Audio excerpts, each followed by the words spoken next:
Hello बच्चों, आपका स्वागत है आपके अपने channel Hindi learn and fun में। बच्चों, इससे प्रीवियस वीडियो में हमने पढ़ा था मनुष्यता। मैथिली शरण गुप्त की कविता है मनुष्यता, इसकी व्याख्या पढ़ी थी।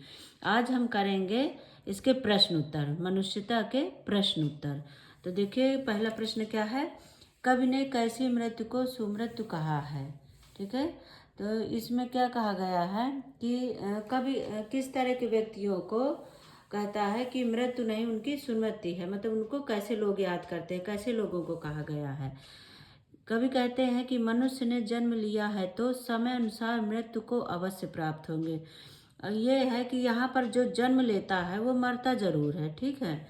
इसलिए हमें मृत्यु से डरना नहीं चाहिए, बल्कि जीवन में ऐसे कार्य करने चाहिए जिससे व्यक्ति को उसके मरने के बाद भी याद किया जाए, उसको पूजा जाए, उसको सभी लोग जानने की कोशिश करें, उसका अच्छे स्वर्ण अक्षरों में नाम लिखा जाए। जो केवल अपने लिए जीते हैं वे व्यक्ति नहीं हैं, बल्कि वह पशु के समान होता है।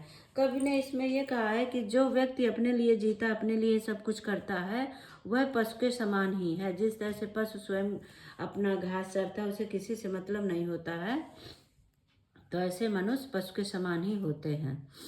जो मनुष्य सेवा, त्याग और बलिदान का जीवन जीते हैं, वो किसी महान कार्य के लिए जीवन समर्पित कर देते हैं। उनकी मृत्यु सुमृत्यु कहलाती है। ऐसी मृत्यु सुमृत्यु कहलाती है। जो परोपकारी होते हैं, जो दूसरों के लिए जीते हैं, ऐसी मृत्यु सुमृत्यु कहलाती है। ठीक है, अगला क्वेश्चन देखिए आप। उदार व्यक्ति की पहचान कैसे हो सकती है। ठीक है, उदार व्यक्ति की पहचान कैसे हो सकती है। उदार व्यक्ति वह होता है जो दूसरों के लिए जीता है, जो परोपकारी होता है, वह अपना पूरा जीवन लोकहित कार्यों में बिता देता है। वह सभी को एक समान भाव से देखता है और सबका साथ देता है।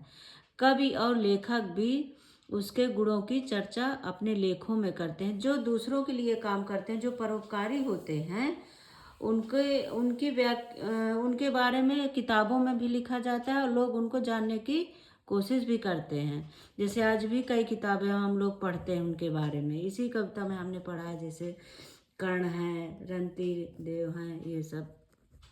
ठीक है, कर्म से संबंधित कार्य मानव मात्र की भलाई के लिए होते हैं। क्या करें, उदार व्यक्ति के मन, वचन, कर्म से संबंधित कार्य मानव मात्र की भलाई के लिए होते हैं। उन्हें अपने जीवन का मोह नहीं होता, वो अपने लिए नहीं कुछ करते हैं, वह दूसरों का हित करते हैं।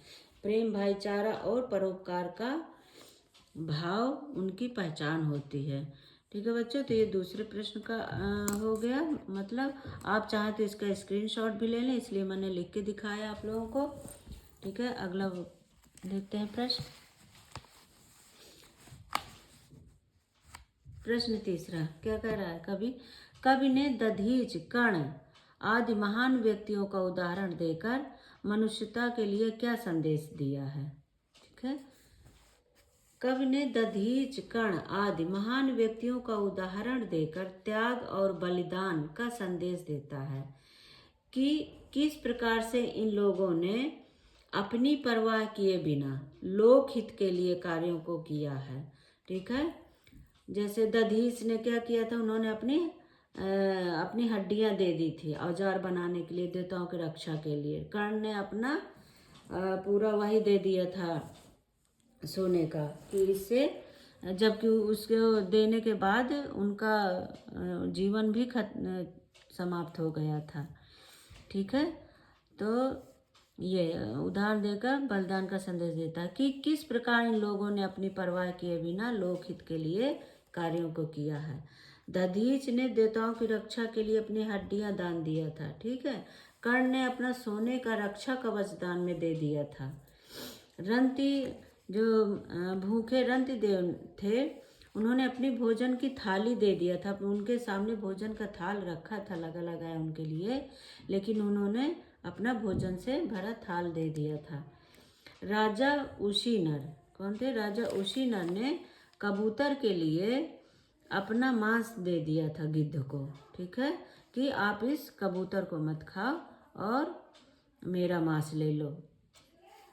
ये कथाएं हमें संदेश देती हैं कि मनुष्य को इस नश्वर शरीर के लिए मोह का त्याग कर देना चाहिए। वास्तव में सच्चा मनुष्य वही होता है जो दूसरों के लिए अपना सब कुछ दे देता है। ठीक है बच्चों, आए समझ में ये? अगला देखते हैं। प्रश्न चौथा क्या कह रहा है? कवि ने किन पंक्तियों में यह व्यक्त किया है कि हमें गर्व रहित जीवन व्यतीत करना चाहिए? ठीक है, रहो न भूल के, अब इसमें कौन सी पंक्तियां हैं देखिए। रहो न भूल के कभी मदांध तुच्छ वित्त में, सनाथ जान आपको करो न गर्व चित्त में। अनाथ कौन है यहाँ? यहाँ अनाथ कौन है? त्रिलोकनाथ सबके साथ है, भगवान सबके साथ। दयालु दीन बंध के बड़े विशाल हाथ। इन पंक्तियों में कवि ने गर्व रहित होने के लिए, मतलब हमें घमंड नहीं करना चाहिए किसी चीज पर, क्योंकि ये सब कुछ भगवान का दिया हुआ है और भगवान सबको देता है, भगवान सबके साथ है, तो हमें घमंड नहीं करना चाहिए। कवि ने इन पंक्तियों में यह स्पष्ट बताया है कि यदि भगवान हमें सुख साधन धन संपत्ति सब कुछ दिया है तो हमें उन पर गर्व नहीं करना चाहिए, क्योंकि कोई भी अनाथ नहीं है। ठीक है, यहाँ भगवान सबके साथ है और सबको देते हैं। ठीक है, अगला देखते हैं। प्रश्न 5वां, मनुष्य मात्र बंधु है से आप क्या समझते हैं? स्पष्ट कीजिए। इस कथन का अर्थ है कि ईश्वर सभी जगह है और सभी मनुष्यों में उसका ही अंश है। ठीक है, इसमें क्या बताया है कवि ने कि मनुष्य संसार के सभी लोग, मनुष्यों को इस संसार में सभी को साथ साथ रहना चाहिए, भाई भाई बन के रहना चाहिए। ठीक है, यहाँ पे ये बताया है कि सभी मनुष्यों में भगवान का ही अंश है और एक परमात्मा के ही हम बच्चे हैं सभी, और हम सब भाई भाई हैं। इसलिए सभी को प्रेम से रहना चाहिए, एक दूसरे की सहायता करनी चाहिए, सभी को एक दूसरे के काम आना चाहिए। प्रत्येक मनुष्य को दुर्बल मनुष्य की पीड़ा को दूर करने का प्रयास करना चाहिए। अगर किसी को कोई दिक्कत है, परेशानी है, तो मनुष्य को उसकी पीड़ा का हरण करना चाहिए, उसके काम आना चाहिए। यही हमारा मनुष्य मात्र बंधु है, यही कि हम सब ईश्वर की संतान हैं और हम सब भाई भाई हैं। यही हमें सोचकर आगे बढ़ना चाहिए।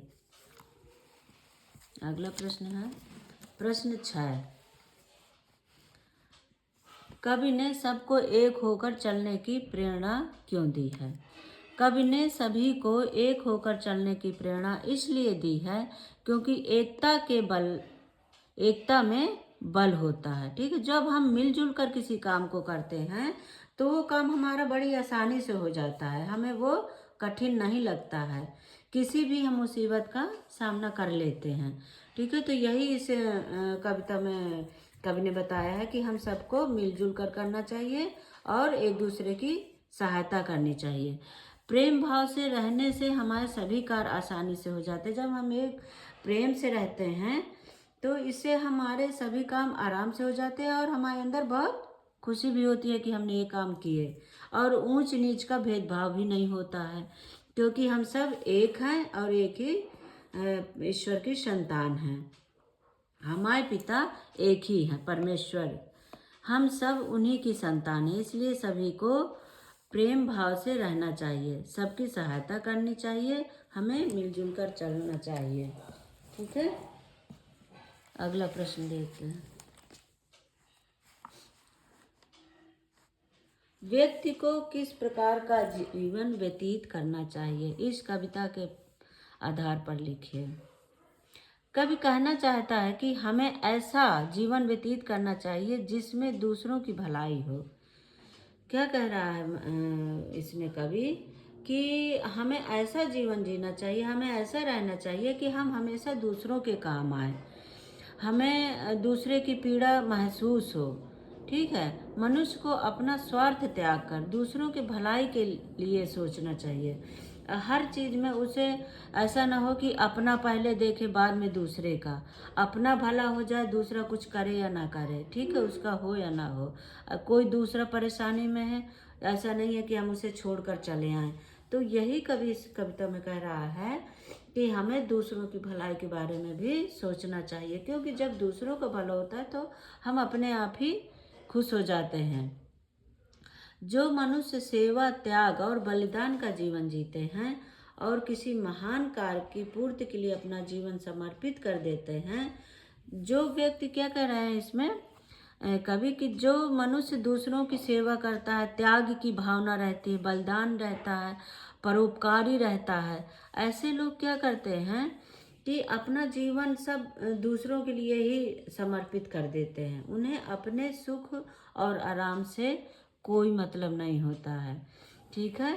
इसमें देखा था आपने, जैसे ये महर्षि दधीच ने अपनी हड्डियां दे दी थी कि औजार बनाने के लिए, तो कि देवताओं का भला हो जाए।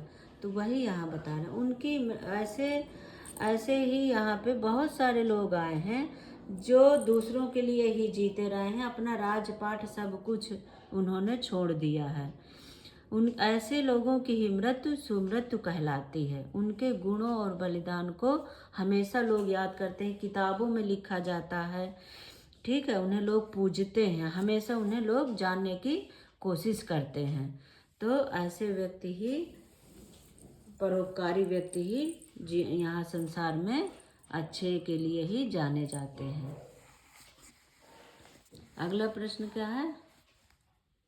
मनुष्यता कविता के माध्यम से कवि क्या संदेश देना चाहता है? जो मनुष्यता कविता है हमारी, इसमें कह रहे हैं कि कवि क्या हमें संदेश देना चाहते हैं, ठीक है। हमने जैसे पूरी कविता पढ़ी है, उसमें हमने देखा है कि क्या क्या बताया है।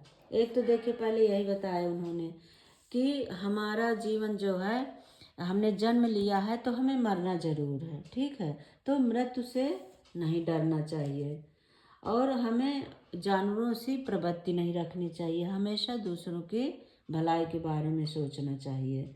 ऐसे लोगों की ही कहानियाँ किताबों में लिखी जाती हैं, ठीक है। ऐसे लोग ही हमेशा याद किए जाते हैं और पूजे जाते हैं। जैसे देखिए, क्या थे ये, उशी नर, राजा उशी नर थे, उन्होंने क्या अपना मांस दे दिया था दान में। कर्ण थे, उन्होंने अपना रक्षा कवच दे दिया था, ठीक है। तो इस तरह से भूखे रंतिदेव ने अपना भोजन से भरा थाल दे दिया था। तो इन सब में इस कविता के माध्यम से कवि यही बताना चाह रहा है कि मनुष्य को हमेशा परोपकारी बन के रहना चाहिए, दूसरों के लिए जीवन जीना चाहिए। मनुष्यता कविता के माध्यम से कवि मैथिली शरण गुप्त मानवता, प्रेम, दया, एकता, परोपकार, करुणा, सहानुभूति, सद्भावना से परिपूर्ण जीवन जीने का संदेश देना चाहते हैं, ठीक है। इसमें कवि क्या बता रहे हैं कि हमें हमेशा दूसरों के प्रति मानवता रखनी चाहिए, प्रेम रखना चाहिए, दया और मिलजुल कर काम करना चाहिए। पहले दूसरों को भलाई करनी चाहिए, फिर अपना देखना चाहिए, और करुणा रखनी चाहिए, प्रेम, सहानुभूति और सद्भावना से हमें उनके साथ रखना, उन्हें साथ उनके चलना चाहिए, ठीक है। इस कविता के माध्यम से यह है कि मनुष्य को मृत्यु से नहीं डरना चाहिए और परोपकार के लिए अपना सब कुछ न्यौछावर कर देना चाहिए। कह रहे हैं कि अगर यहाँ पे जीवन हमने लिया है इस धरती पर तो मरना जरूर है, तो इसलिए हमें मृत्यु से नहीं डरना चाहिए, ठीक है। और हमेशा दूसरों की भलाई के लिए हमें तैयार रहना चाहिए। जब हम दूसरों के लिए जीते हैं तभी हमें सभी जानते हैं और हमारा सम्मान करते हैं। जब हम दूसरों के लिए कुछ करते हैं तभी लोग हमारा नाम जानते हैं और याद करते हैं। आज भी देखिए, किताबों में हम बहुत से नाम ऐसे हैं जिन्हें हम आज पढ़ रहे हैं, ठीक है, और उनका हम सम्मान करते हैं, पूजते हैं। हमें धन दौलत का कभी घमंड नहीं करना चाहिए। देखिए, इसमें कभी यहाँ कह रहा है कि देखो, धन दौलत सबके पास होती है, हमें सब ईश्वर ने दिया और ईश्वर हम सब के पिता हैं, ठीक है। तो हमें धन दौलत पर कभी भी घमंड नहीं करना चाहिए, धन दौलत सबका है, क्योंकि यहाँ पर कोई भी अनाथ नहीं है, हम सब ईश्वर की संतान हैं। हमें एक साथ चलना है, ठीक है, हमें एक साथ चलना चाहिए और ये वर्ग भेद नहीं रखने चाहिए। स्वयं ऊंचा उठने के साथ साथ दूसरों को भी ऊंचा उठाना चाहिए, यही मनुष्यता का वास्तविक अर्थ है।